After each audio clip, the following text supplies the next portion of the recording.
The first time that I encountered the Beatitudes Campus, I was 14 years old. And through my school, I had an opportunity to volunteer here, and I was hooked. I was in, and this sort of set me on a path.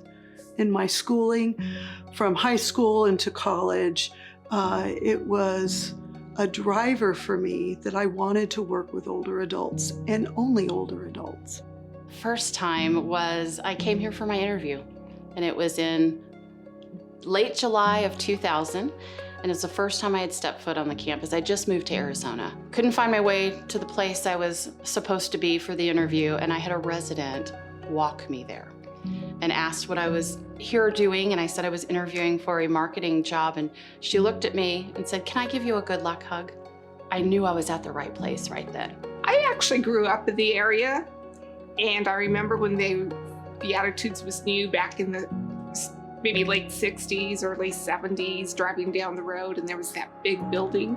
And then when I started teaching, I taught up in this area, and there were residents who would go and read with the kids or work with them. So those were my first big encounters. I had just moved from the Boston area and I had just graduated from college. I had my degree in social work. And when I first came to the campus, I was just shocked at the size. I had clients that lived here on campus. And so my first interaction here was coming down to visit a client. I don't think I'd ever been into a retirement community until then. And so you don't know what to expect. And I was surprised at really how nice of a place this was. This is back in the late, 1980s. And Medicaid was just coming into the state of Arizona. And I had this silly idea that I wanted to be part of the Medicaid program. So I went to interview for the nursing home administrator's position at the campus. I sat down with the campus administrator at the time, Reverend Ken Buchwald, who became a marvelous mentor and friend to me. What impressed me was Ken knew absolutely everybody he encountered. We'd go buzzing by somebody and he'd say, "Hey, John," or "Hey, Mary," or "Hello, Judge."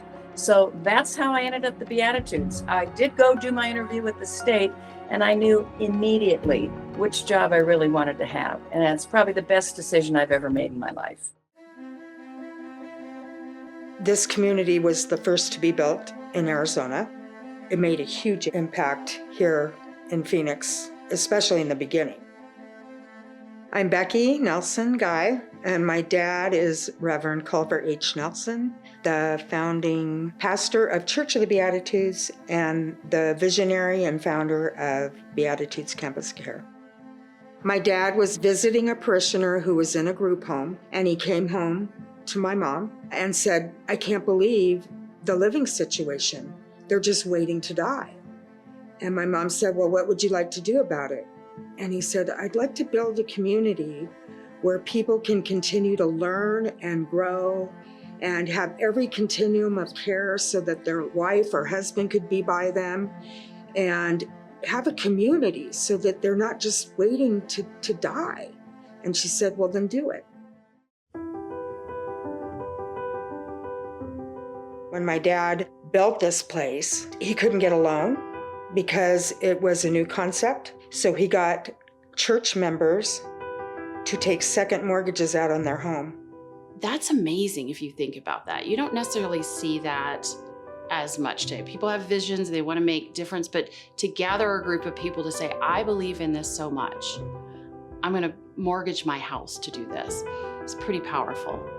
I'm amazed at the person my dad was. He was a visionary, very accepting. He wanted somebody to be able to retire here and live here till they pass away and have every continuum of care along the way. My name is Jack Marks. I'm a member of the Church of the Beatitudes, and I'm a former board member. I was also chair of the board for a couple of years here during the initial redevelopment. It was called the Beatitudes Campus of Care when I first joined the board.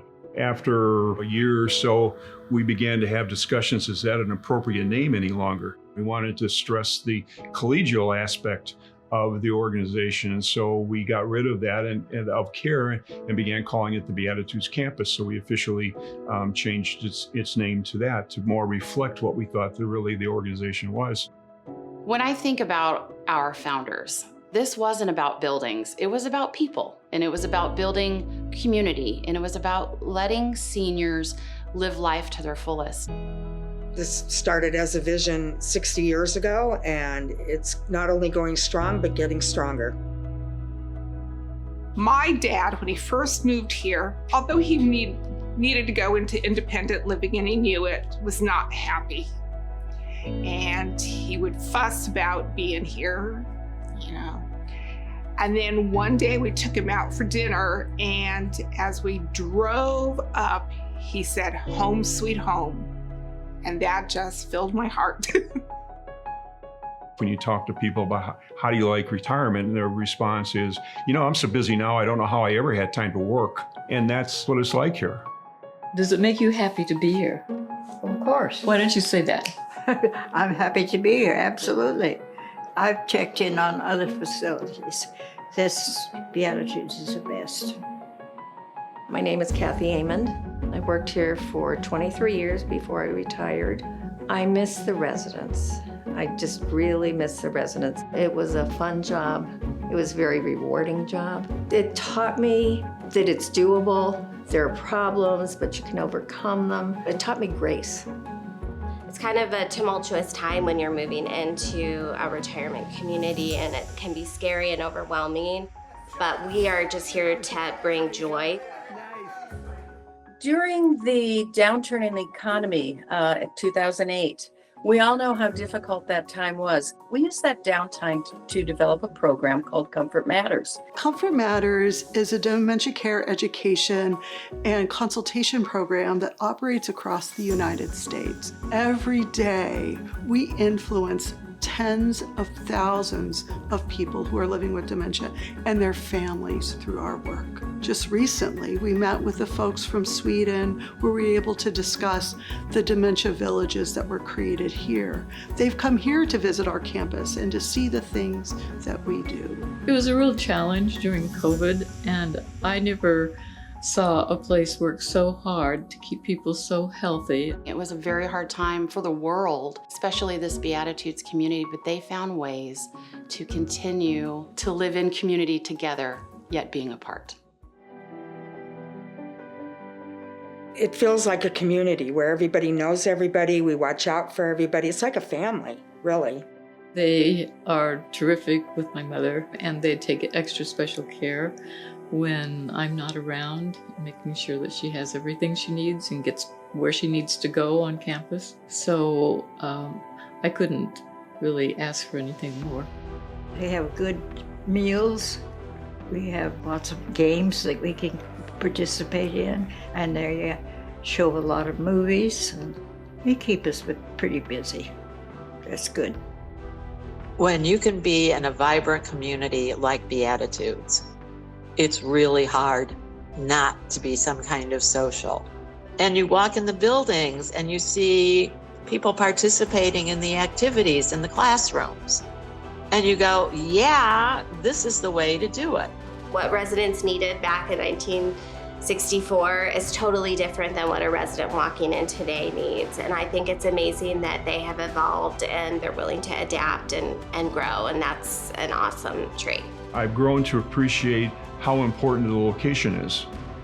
It's right in the middle of everything. This becomes really geographically a more and more significant location. And I think that has an opportunity to even impact the community more because of where it is. We get to be a part of that Phoenix history, as well as the United Church of Christ history, and most importantly, all of us living and working here today get to be a part of the Beatitudes Campus history. Just as we stand on the shoulders of the people who created the Beatitudes Campus, and we've pushed it into this century, what we hope is that the folks who come after us continue to do the same. It has been such an honor and privilege to work with Beatitudes Campus. I started my advertising agency 16 years ago, and to have Beatitudes Campus as my longest standing client has just been such a privilege. Thank you so much for everything that you do for the people that live at the community and for their families. Thank you for your passion and your commitment to the older adult population. It's very special. I'd like to thank everyone here, the staff, the volunteers. Thank you to the residents who taught me so much. So thank you. It's the only word that fits, and it's not nearly enough.